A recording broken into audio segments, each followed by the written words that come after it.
नमस्कार दोस्तों, आप देख रहे हैं द खेल news talk with Varsha Singh.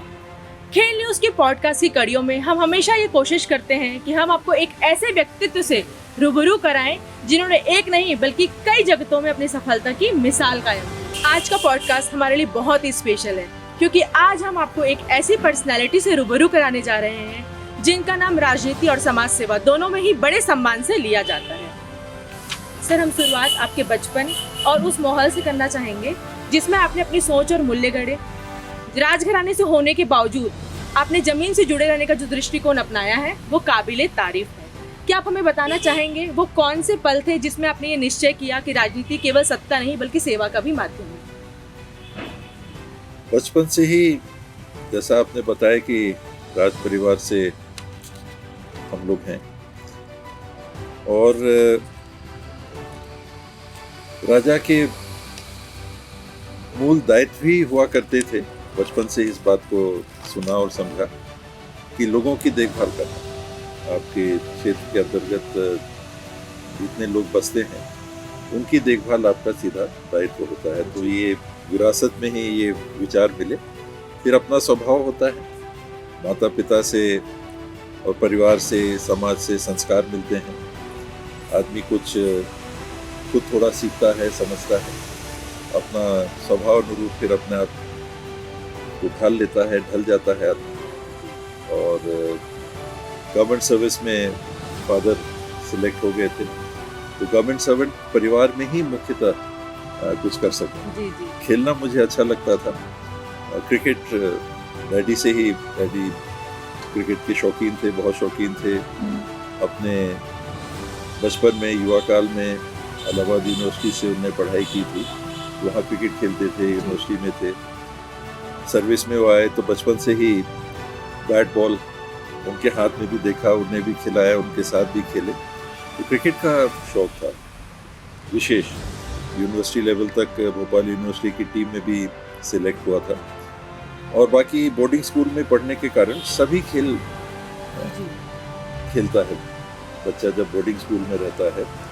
Football भी है, हॉकी भी है, एथलेटिक्स भी है, क्रिकेट भी है, इंडोर स्पोर्ट्स भी हैं, कैरम भी है, चेस भी है। गाँव कम से कम आप करते हैं, आजकल 4 करते हैं, लेकिन पहले 6 गाँव 7 गाँव भी करते थे। 1 घंटा आपको बमुश्किल मिलता है और भाषण में आपने आधा घंटा निकाल दिया।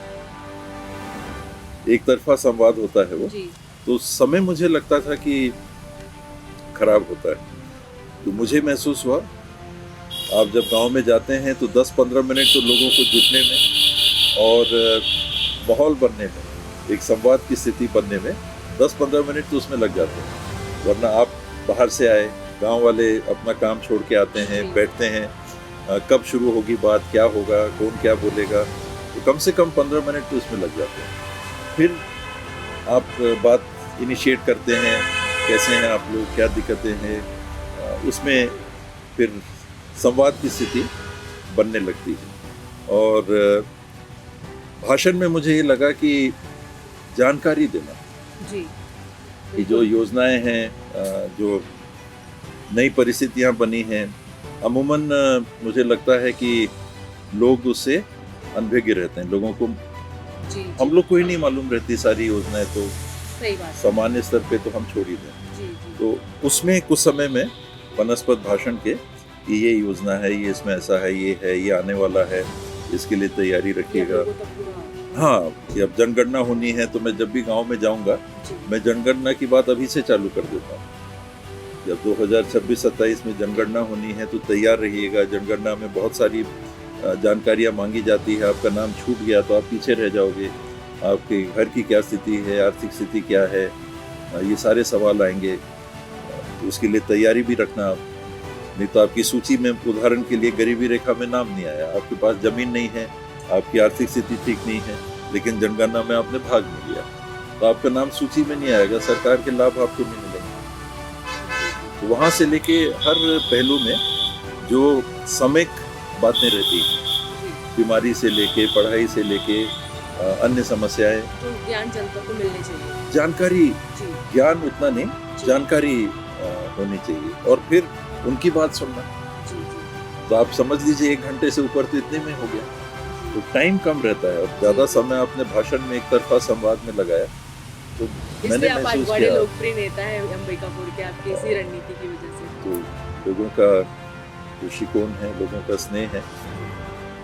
सर, आपने ना राजनीति में बड़े चौके छक्के लगाए हैं और लोगों के बीच हमेशा प्रिय नेता के रूप में जाने जाते हैं, लेकिन बहुत से लोग शायद ये नहीं जानते हैं कि आप क्रिकेट में भी एक शानदार गेंदबाज हैं और लोअर डाउन के ताबड़तोड़ बल्लेबाज भी हैं।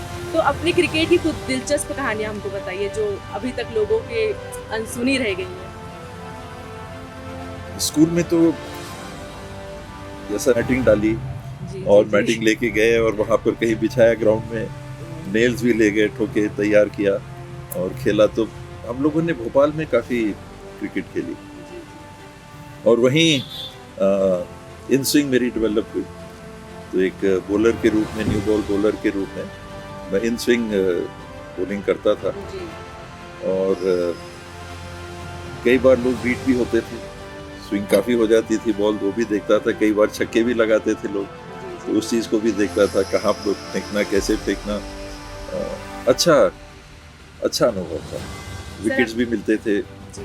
और थोड़ी बहुत बैटिंग भी लोअर ऑर्डर में करके रन्स कुछ बना लेते थे टीम तो के। बैटिंग में भी इंटरेस्ट था आपको थोड़ा? बैटिंग में, हाँ, बॉलिंग में प्राथमिक, जी, जी, फिर बैटिंग लेन गई जी। और वहाँ से सबसे पहले अपने पार्टनर के साथ मेरा ही नंबर था, मेरे को ओह। सबसे आगे लेके सर, टॉप तो, पे रहे आप हमेशा। जी, दरवाज़ा खुला था प्लेन का जी, और उनने बोला बैठो और पाँव से हवाई जहाज़ की बॉडी को पकड़ लेना, जी, जी। मतलब अपने पाँव को बॉडी से लगा लीजिएगा, बस आप रिलैक्स करना, बाकी मैं हूँ। वहाँ ले गए, बैठाए, जब रेडी थे तो उनने फिर जंप लिया एक तरह से पुश करके। और पहले भी बताया था कि शुरुआत में विंड स्पीड काफ़ी रहेगी, 200 किलोमीटर से ज़्यादा की रफ्तार की विंड स्पीड आपको महसूस हुई होगी। तो अगर आपने वीडियो देखा होगा तो गाल एकदम हिलते हुए जी, दिख जी, रहे जी, थे। जी, जी, काफी। तो वो एक आध मिनट के लिए ही वो होता है, जी, लेकिन वो बहुत लंबा समय, 1 मिनट का बहुत लंबा और बहुत रोचक समय रहता है जिसमें फ्री फॉल। और जो थे टैंडम गाइड, उनने पूछा कैसा लग रहा है आपको, मैंने कहा फ्रीडम, आज़ादी। वाओ। फिर उसके बाद न्यूजीलैंड भी उसी ट्रिप में गए थे, जी, तो वहाँ भी एक बार फिर मौका लगा, क्योंकि तो लड़के आपने और दो बहू, बारिश राइड होगी। हाँ, और कोटा हो गया। नेक्स्ट और तीसरा करने का नहीं है कुछ प्लान? अब और कुछ मौका लगेगा, देखेंगे। बंजी जंपिंग मुझे नहीं जमती तो वो तो नहीं करूँगा। स्कूबा डाइविंग वगैरह ट्राई किया था, पानी में भी थोड़ा मैं उतना कंफर्टेबल नहीं हूँ, जी, जी। लेकिन वो मौका लगेगा कभी। तो सर, हमारे ना इंडिया में भी काफ़ी एडवेंचरस एक्टिविटीज़ हो रही है, तो आपको क्या लगता है कि ये जो एडवेंचरस एक्टिविटीज़ हैं, क्या ये टूरिज्म को बढ़ावा देती है? निश्चित रूप से, और इसको और बढ़ावा देना चाहिए। एक तो है प्राइवेट सेक्टर में कि अगर प्रॉफिटेबल वेंचर है तो ही प्राइवेट सेक्टर में कोई करेगा, घर से पैसा लगा के करने वाले बहुत कम होंगे जी, जब तक कोई बड़ी कंपनियां उन एक्टिविटीज़ को स्पॉन्सर ना करें। तो एक वो पहलू है कि आप एक्टिविटी स्पॉन्सर करिए। दूसरा, फिर गवर्नमेंट, प्रॉफिट लॉस की अगर बात है जी। तो सपोर्ट कौन कर सकता है? गवर्नमेंट। तो गवर्नमेंट को भी ऐसी एक्टिविटीज़ को प्रमोट करके एक प्लान तरीके से किसी एरिया में कुछ, किसी एरिया में कुछ, ऐसे एक्टिविटीज़ को प्रमोट करना चाहिए। सर, राजकुमार कॉलेज का अपना एक गौरवपूर्ण इतिहास रहा है और आज वर्तमान में आप राजकुमार कॉलेज के अध्यक्ष के रूप में पदस्थ हैं और राजकुमार कॉलेज में शिक्षा, अनुशासन और स्पोर्ट्स को लेकर आपकी क्या रणनीति शुरुआत से रही है? मैं खुद भी बोर्डिंग स्कूल का स्टूडेंट रहा जी, और राजकुमार कॉलेज का जो बोर्ड है उसकी रचना ही पुरानी जो रियासतें थीं जी, उनके जो उत्तराधिकारी हैं जी, वही उसके लाइफ मेंबर्स इन परपेचुइटी, जी, जी। कि पिता हैं तो उनकी मृत्यु के बाद उनका उत्तराधिकारी पुत्र जो होगा अच्छा, वो राजकुमार कॉलेज के बोर्ड का मेंबर ऑटोमेटिकली होते हैं। जी, और कोऑपरेटिव मेंबर्स भी होते हैं, ओल्ड बॉयज़ में से, पेरेंट्स में से। वोटिंग राइट उनको नहीं होते। तो हर स्कूल का नेचर अलग सा होता है, जी, जी, जी। जैसे हर व्यक्ति का होता है तो जी। स्कूल का भी रहता है। तो राजकुमार कॉलेज खुशकिस्मत है कि बड़ा कैंपस एक उनके पास है, लगभग 100 एकड़ का कैंपस बीच शहर में उनके पास है। और वहाँ उन्होंने पर्यावरण के दृष्टिकोण से भी प्लांटेशन वगैरह कुछ जो मेंबर्स जुड़े रहे पुराने परिवार के लोग जुड़े रहे, ओल्ड बॉय जुड़े रहे, विशेष करके आरसी सिंहदेव साहब ये चिंतित रहते थे राजकुमार कॉलेज की कि कहीं गलत हाथों में मत चला जाए। रहती हैं बातें कि प्रबंधन में अगर कमी आई तो संस्था का भी नाम गिरेगा और बच्चों के लिए काम नहीं कर पाएंगे अच्छे से। तो राजकुमार कॉलेज में जब 2004 में शायद पहली बार चेयरमैन के रूप में काम करने का मौका मिला, उसी दिन मेंबर बना, उसी दिन इलेक्शन भी हो गया, तो चेयरमैन बनने का मौका मिला। तो करीब 90 लाख के घाटे में था राजकुमार कॉलेज। जी जी। तो सबसे पहली प्राथमिकता थी कि राजकुमार कॉलेज की आर्थिक स्थिति को सुदृढ़ करना।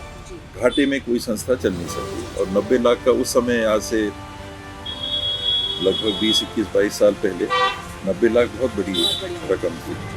तो जो टीचर्स थे उनका जो जीपीएफ वगैरह था उसे लोन लेके चल रहा था, ऐसा ये हम लोगों ने देखा। तो अपने तरफ से मैंने सबसे पहला काम किया कि फाइनेंसेस को ठीक करना। तो पहली मीटिंग जो पेरेंट्स के सामने आने का मौका मिला था, स्कूल फंक्शन था, तो मैंने सबसे अनपॉपुलर जो काम है वो किया कि पेरेंट्स से स्टेज से ही मैंने अपील की कि हम लोग पे विश्वास भी रखिए और हमको फीस बढ़ानी पड़ेगी, थोड़ी फीस बढ़ानी पड़ेगी, क्योंकि फाइनेंशियल पोजीशन स्कूल की ठीक नहीं है।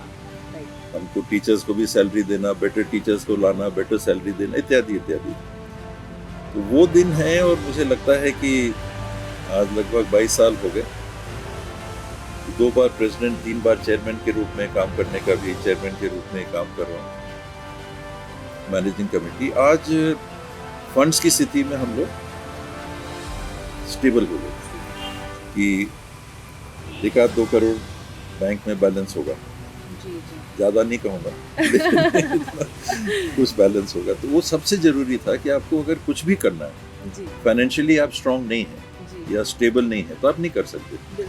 आपको टीचर्स अच्छे चाहिए, स्वाभाविक है सैलरी ज़्यादा देनी पड़ेगी।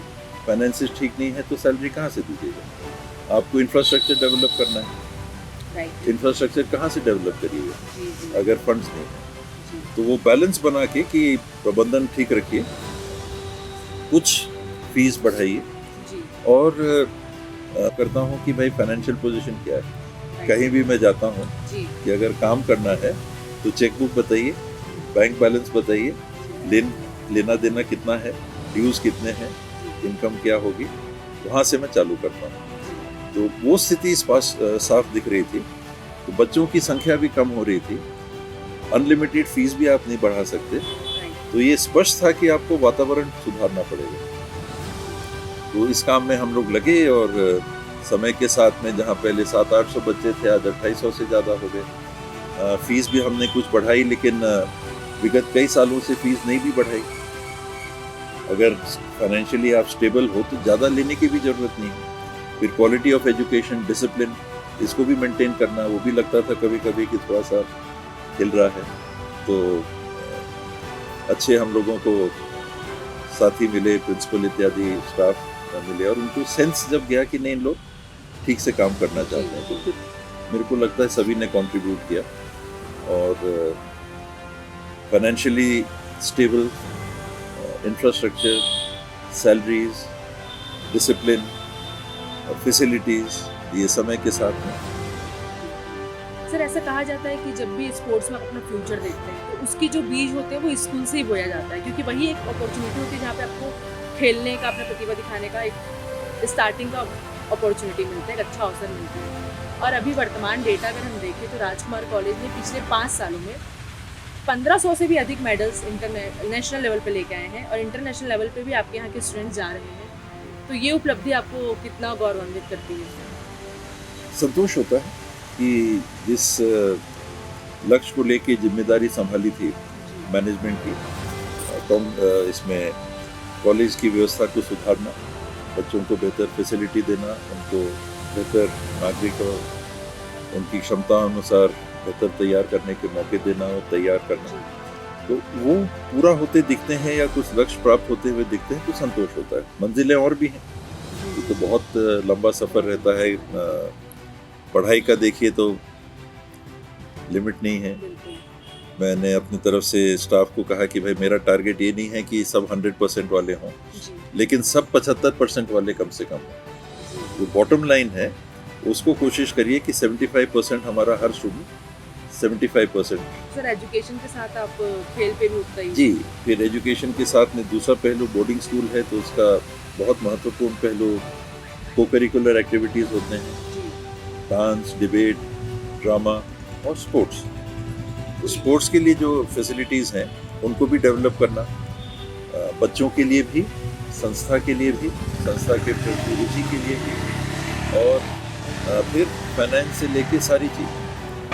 एक काम आप कर रहे हो तो एक जवाबदेही निभाना है, ये सब उसके पहलू होते हैं। इंफ्रास्ट्रक्चर में हम लोगों ने ध्यान दिया, स्क्वॉश कोर्ट्स बनाए, स्विमिंग पूल बनाया इंटरनेशनल स्टैंडर्ड का स्विमिंग। लोग कहते थे कि ये क्यों इसमें पैसा डाल रहे हैं, जी 90 लाख का तो हम घाटे में थे, जी तो ये कहाँ इतना बड़ा क्यों। जी एक पुराना छोटा पूल था, उसको अब हम लोगों ने वहाँ भी फिल्टर प्लांट लगा दिया है और डाइविंग के लिए उसको यूज़ करते हैं। और ये जो बड़ा वाला पूल है ये इंटरनेशनल स्टैंडर्ड का है, इसमें बच्चों को फैसिलिटी देते हैं। फिर खेल मैदानों का रख रखाव, क्रिकेट पिच का रख रखाव, बैडमिंटन के लिए हॉल 5 कोर्ट्स हैं कवर्ड, करीब 40 रेंजेस हो गए शूटिंग के। फिर ऊपर पहली मंजिल में वहाँ जिम्नास्टिक्स और कुश्ती इत्यादि, ताइक्वांडो हो या जूडो कराटे हो, जो जितना दे सकते हैं। हॉर्स राइडिंग भी वहाँ है, अब कम स्कूलों में है तो उस परंपरा को भी हम लोग कोशिश किए हैं चालू रखने का। आर्चरी है तो आर्चरी को भी, टेनिस है, वॉलीबॉल है, बास्केटबॉल है, तो बच्चों को ये सारी गतिविधियाँ मिलें और उनमें से टैलेंट। जैसे बोर्डिंग स्कूल में क्या होता है कि jack of all master of none, ये स्पेशलाइजेशन नहीं है बोर्डिंग स्कूल। जैसे आप अन्य स्कूलों में जाएंगे तो वो होगा कि टॉप मोस्ट जो परसेंटेज वाले हैं बच्चे, उन्हीं को एडमिशन मिलती है, तो वो ऑटोमेटिकली स्टार्टिंग पॉइंट वहाँ है। हमारा स्टार्टिंग पॉइंट बहुत लो है, एंट्रेंस का कोई बंधन नहीं है। ऐसे भी अब राइट टू एजुकेशन में बंधन नहीं है कि आप फर्स्ट कम फर्स्ट सर्व लगभग होता है, फिर भी कुछ स्कूल अपने हिसाब से वो व्यवस्था उनने बना के रखी है। तो जब इनकमिंग टैलेंट जो है उस पर आपका कोई कंट्रोल नहीं है, उसकी क्वालिटी पे, कि हम बेस्ट स्टूडेंट्स लेंगे। आप अब तो एंट्रेंस एग्जाम भी नहीं ले सकते, तो वहाँ से एडमिशन चालू होता है। और वहाँ से इसीलिए मैंने कहा कि 100% नहीं, 75%।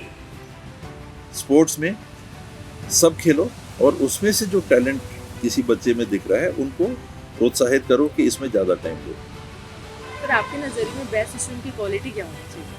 बेस्ट स्टूडेंट की एक स्थिर व्यक्ति इंसान होना चाहिए। व्यक्ति अच्छा होना, संतुलित होना, बैलेंस होना, ये सबसे ज़्यादा जरूरी है। और मेरी समझ से स्कूल में और खास करके बोर्डिंग स्कूल में एक बेहतर नागरिक जो कहते हैं, उसका अगर निर्माण करने में आप सहयोग कर सको। ये मोल्डिंग, आपने कहा कि आप बड़े हुए तो क्या क्या बातें आई जिसने आपको ढाला। तो आजकल साइंस कहता है कि पहले 1000 दिन में बच्चे ढल जाते हैं। जन्म से या कोख में बच्चा है और वहाँ से बड़े होते तक में पहले 1000 दिन में लगभग जो होना है हो गया। तो आपको जेनेटिक्स मिले, फिर संस्कार घर के मिले, अपब्रिंगिंग मिला, उसके साथ पुरातन संस्कार हैं वो भी जुड़ के मिल जाते हैं। पेरेंट्स के पास जो है उनको भी आगे से मिला है। और यहाँ से फिर आप समाज में जाते हो, फिर समाज आपको ढालता है, ये करना, ये नहीं करना, ये पढ़ो, ये मत पढ़ो, क्रिकेट खेलो, हॉकी मत खेलो, फुटबॉल खेलो, स्क्वॉश मत खेलो। तो समाज फिर आपको ढालता है। फिर आप विचारों से संपर्क में आते हैं, जब आप सोचने समझने लगते हैं अपने हिसाब से। फिर कुछ आपने पढ़ा, कुछ आपने सुना, वो आपको ढालते हैं। तो ये ढलने की जो प्रक्रिया है, स्कूल एक बड़ा माध्यम है। घर में आप ढलते हो, जन्म से ही ढल गए, जेनेटिक्स, संस्कार, समाज, ट्रेनिंग, स्कूल।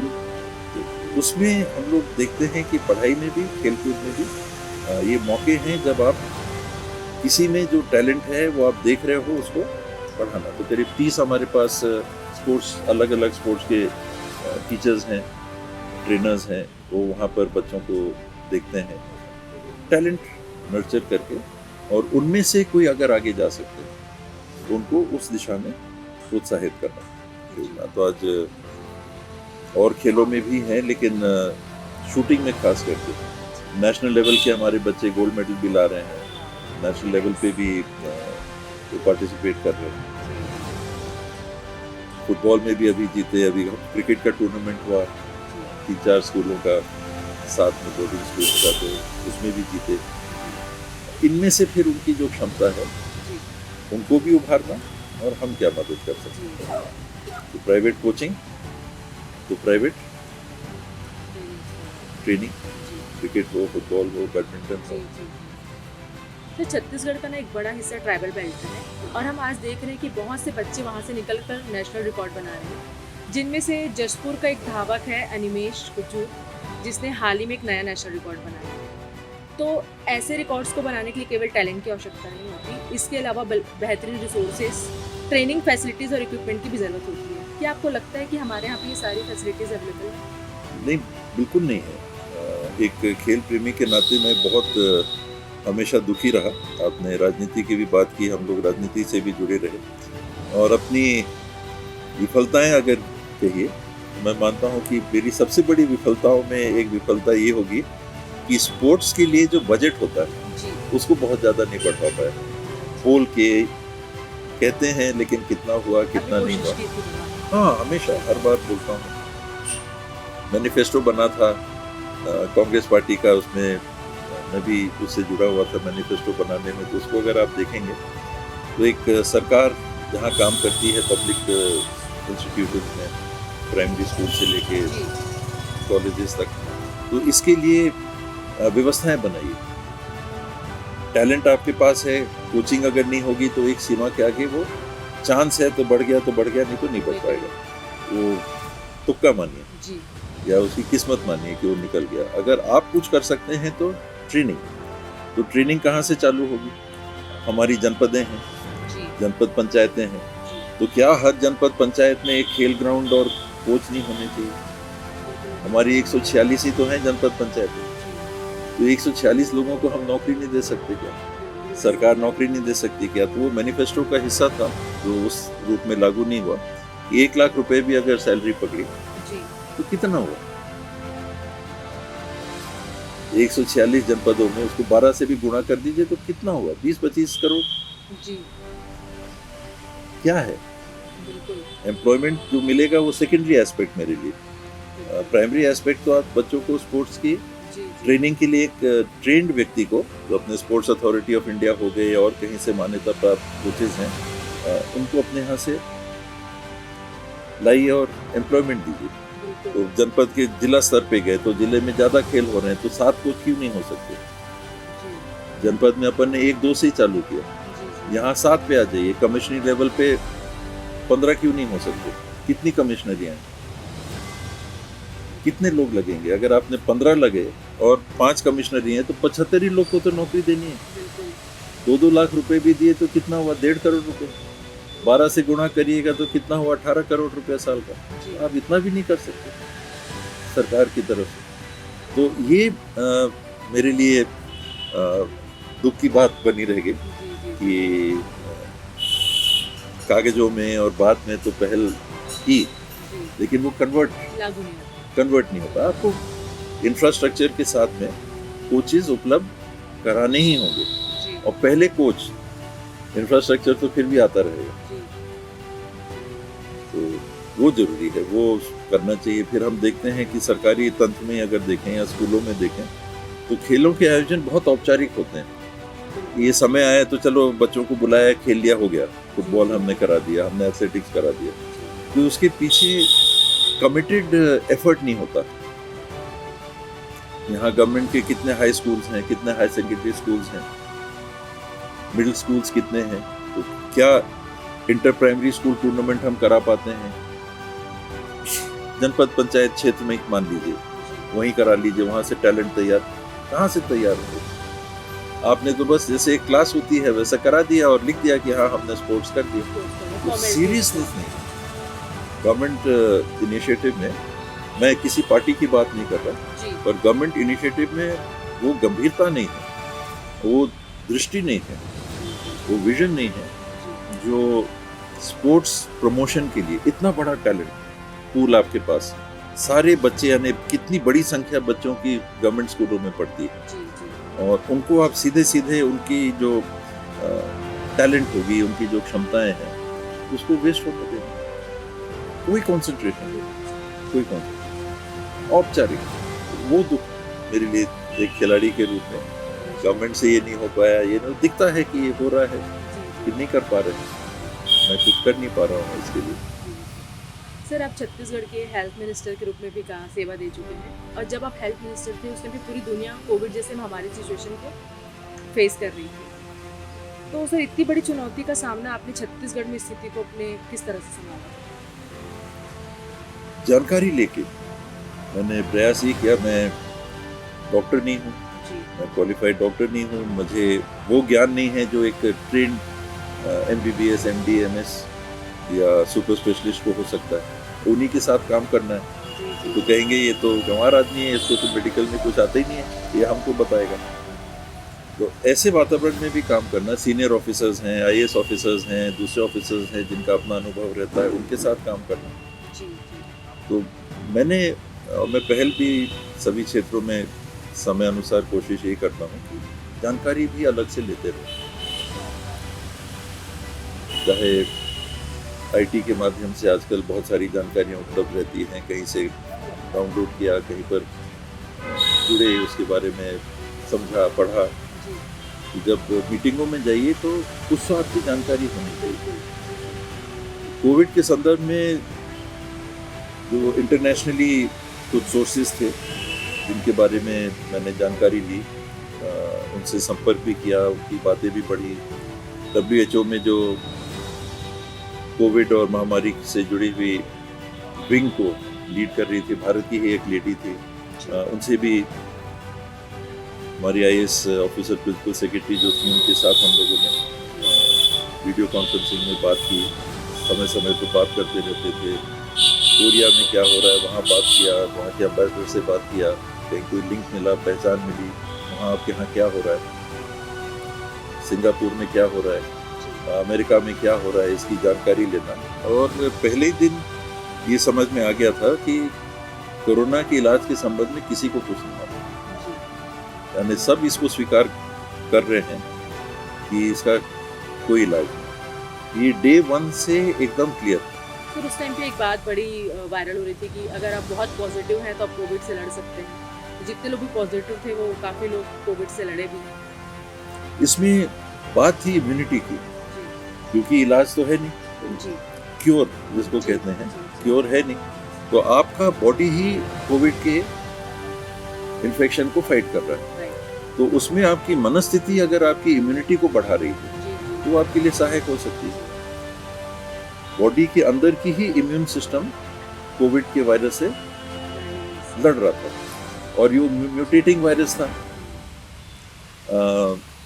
आपने पूछा तो कई लोगों कई प्रेजेंटेशंस के जो मैं टच में आया, अलग अलग प्रकार के प्रेजेंटेशंस थे। उसमें एक था कि कोविड से डील करने के लिए जैसे अपने यहाँ लॉकडाउन लगा तो इसकी क्या स्ट्रैटेजी होनी चाहिए। तो इंटरनेशनल लेवल के जो चिंतन करने वाले थे उन लोगों के जानकारी लेके उनके बातों को मैंने पढ़ा। तो अलग अलग स्ट्रैटेजीज थी कि लॉकडाउन लगाओ, फिर गैप दो, फिर लॉकडाउन लगाओ, फिर गैप दो, फिर लॉकडाउन लगाओ, फिर गैप दो। फिर ये था कि लंबा सब मिलके हम लोगों ने किया और चुनौतीपूर्ण था, बहुत चुनौतीपूर्ण था। उस हद तक बहुत सेटिस्फाइंग भी था कि इतनी बड़ी चुनौती में हम लोगों ने साथ एक टीम के रूप में, अधिकारी भी, डॉक्टर्स भी, नागरिकों से भी अपील की, जनप्रतिनिधियों से भी अपील की, आप लोग भी संभालो। पंचायत में बैरियर लग गए थे, लोग गांव में आने जाने नहीं दे रहे थे, डर था कि हम मर सकते हैं, यानी सीधे मर सकते हैं। डॉक्टरों ने इलाज छोड़ दिया था, प्राइवेट क्लिनिक्स बंद हो गए थे, उनको अप्रोच करना कि चालू करिए। सर, आपका और आपके परिवार का धार्मिक में भी विशेष योगदान रहा है। लाइक अंबिकापुर में आप लोगों ने बहुत से मंदिरों का निर्माण करा है, जिनमें से महामाया मंदिर, ब्रह्म मंदिर और कृष्ण मंदिर आपको तुरंतर बनाया गया है और आप भी कंटिन्यू उसकी सेवा करते हैं। और अभी सबसे बड़ा छठ घाट आपने लोगों को समर्पित किया है, तो ये सेवा भावना आपके मन को कितना सुख और शांति देती है? ये पहला जो आपका सवाल था कि कैसे आप क्या करते हो, तो आदमी ढलता है जी। तो बचपन में हम लोगों ने सुना था अपने कृष्ण मंदिर की बात की, तो परदादी हजूर ग्रेट ग्रेट ग्रैंड मदर जो थी वो बहुत धार्मिक प्रवृत्ति की थी, वो यहीं रहा करती थी कृष्ण मंदिर में, यहीं रहती थी और यहाँ से हम लोग सुनते थे कि वो कैसे लोगों से इंटरेक्ट करती थी। पूजा पाठ तो अपने जगह है, लोगों के यहाँ सामान भेजना करना, शादियाँ हो रही हैं तो सादा लोग उसको बोलते, कुछ चावल भेज दिया, कुछ साड़ी भेज दी, कुछ और भेज दिया, तो दान के साथ उनका भाव काफ़ी था। तो परिवार की जो गतिविधि थी, जैसे आपने कहा कई मंदिरों के रख रखाव, महामाया जी का मंदिर है, समवाया जी का मंदिर है, राम मंदिर है, इसको फिर मम्मी डैडी ने बाबा जी को दे दिया था, अमरकंटक वाले बाबा जी, उनको दे दिया था। फिर कृष्ण मंदिर का आपने उल्लेख किया, परम मंदिर है, काली मंदिर है, और फिर अंबिकापुर के बाहर के भी जो मंदिर थे तो उनका देख रेख और रख रखाव। यहाँ ट्राइबल समाज के भी लोग हैं, उनके रीति रिवाज अलग थे, तो राजा के रूप में परिवार के लोग, उनके लिए भी व्यवस्थाएं, सरना है तो उरांव समाज के हैं, उन लोग सरना में पूजा करते हैं, नेचर वेस्ट वर्शिप हो गया, सरई के पेड़, साल के पेड़, उसका घिरा हुआ, वहाँ उन लोग की अलग रीति रिवाज है, गौड़ समाज है, उनके अलग रीति रिवाज है, सभी के लिए, और उनकी भागीदारी हम लोग के यहाँ, मान लीजिए दशहरा हुआ तो उन लोग के लिए अलग स्थान। तो धार्मिक भाव और सद्भाव भी, मुस्लिम समाज आजकल बड़ा इशू बना हुआ है, हिंदू मुस्लिम, हिंदू मुस्लिम, तो हम लोग बड़े हुए उस परंपरा में कि यहाँ तकिया करके एक स्थान है, वहाँ बाबा जो आए होंगे, सूफी वो रहे होंगे, उनके तोते की भी मज़ार है, और बगल में एक मंदिर भी छोटा सा चबूतरा है, ट्राइबल स्वरूप है उसका, गुंबज वगैरह वो नहीं है, तो सह अस्तित्व गुरुद्वारे भी यहाँ बने हुए थे पहले। धार्मिक भेदभाव रहित ये क्षेत्र विरासत में मिला, सोच विरासत में मिली कि भेदभाव वैसा नहीं था। हिंदू धर्म में जन्मा परिवार था, तो हिंदू धर्म की जो व्यवस्थाएं हैं वो भी कायम रहती थी। शिव मंदिर भी है, तो हनुमान मंदिर भी है, तो राम मंदिर भी है। समलाय जी की बात आई, शक्तिपीठ, वो शक्तिपीठ नहीं लेकिन काफ़ी मान्यता है महामाया जी की। तो सर, मैं लास्ट में आपको कुछ क्विज या रैपिड फायर क्वेश्चन पूछूंगी जिसका जवाब आपको एक शब्द में देना है। बहुत कठिन। पॉलिटिक्स में आप किसको अपना आइडल मानते हैं? Mummy daddy. पॉलिटिक्स किसको मानते हैं? Idol politics.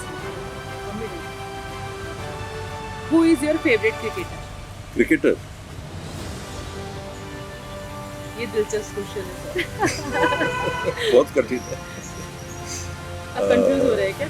शायद क्योंकि बहुत करीबी हैं सब, बहुत करीबी हैं। किसका नाम लूं इसमें आप कंफ्यूज हो रहे हैं शायद? बैट्समैन में शायद गावस्कर, ब्रैडमैन को छोड़ दें, गावस्कर, तेंदुलकर, कोहली, इनको बहुत फर्क नहीं है। ऑलराउंडर में भारतीय अगर देखें तो कपिल देव बहुत अच्छे सफल ऑलराउंडर रहे, बॉलर भी। इंटरनेशनली बॉलिंग में देखें तो डेनिस लिली। सर, आप फिल्म देखना पसंद करते हैं? पहले बहुत देखता था। फेवरेट एक्टर कौन थे? एक्ट्रेस भी बता सकते हैं सर। एक्ट्रेस तो माधुरी दीक्षित।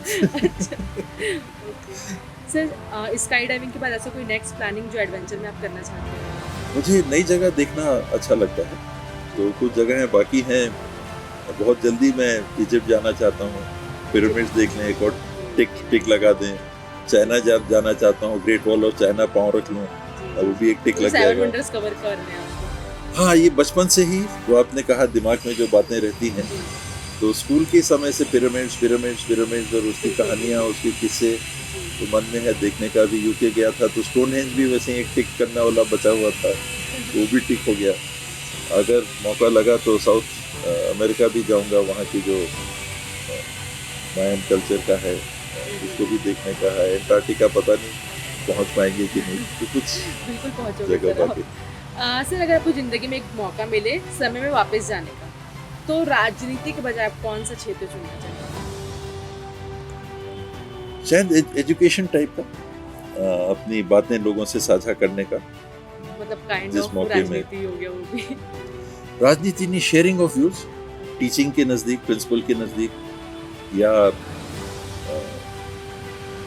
कोई चिंतन करने वाला व्यक्ति हो तो अपनी बातें लोगों के साथ शेयर कर सकते। सर आप इस एज में भी इतने फिट हैं और आपकी ग्लोइंग स्किन का राज क्या है? मैं कोई विशेष तो नहीं करता, कुछ सर, ज्यादा कुछ तो गड़बड़ राज नहीं है। करता हूँ। आप छुपा रहे हैं कुछ तो राज है। सो हर शब्द में एक प्रेरणा थी और हर बात में एक नई सोच। आज का संवाद हम सब के लिए यादगार रहेगा। खेल न्यूज़ और उसकी पूरी टीम की तरफ से सर आपका दिल से धन्यवाद कि आपने अपना बहुमूल्य समय हमारे लिए निकाला। आपने मौका दिया साथ आने का। ऐसे ही इंस्पायरिंग स्टोरीज के लिए देखते रहिए खेल न्यूज़ टॉक विद वर्षा।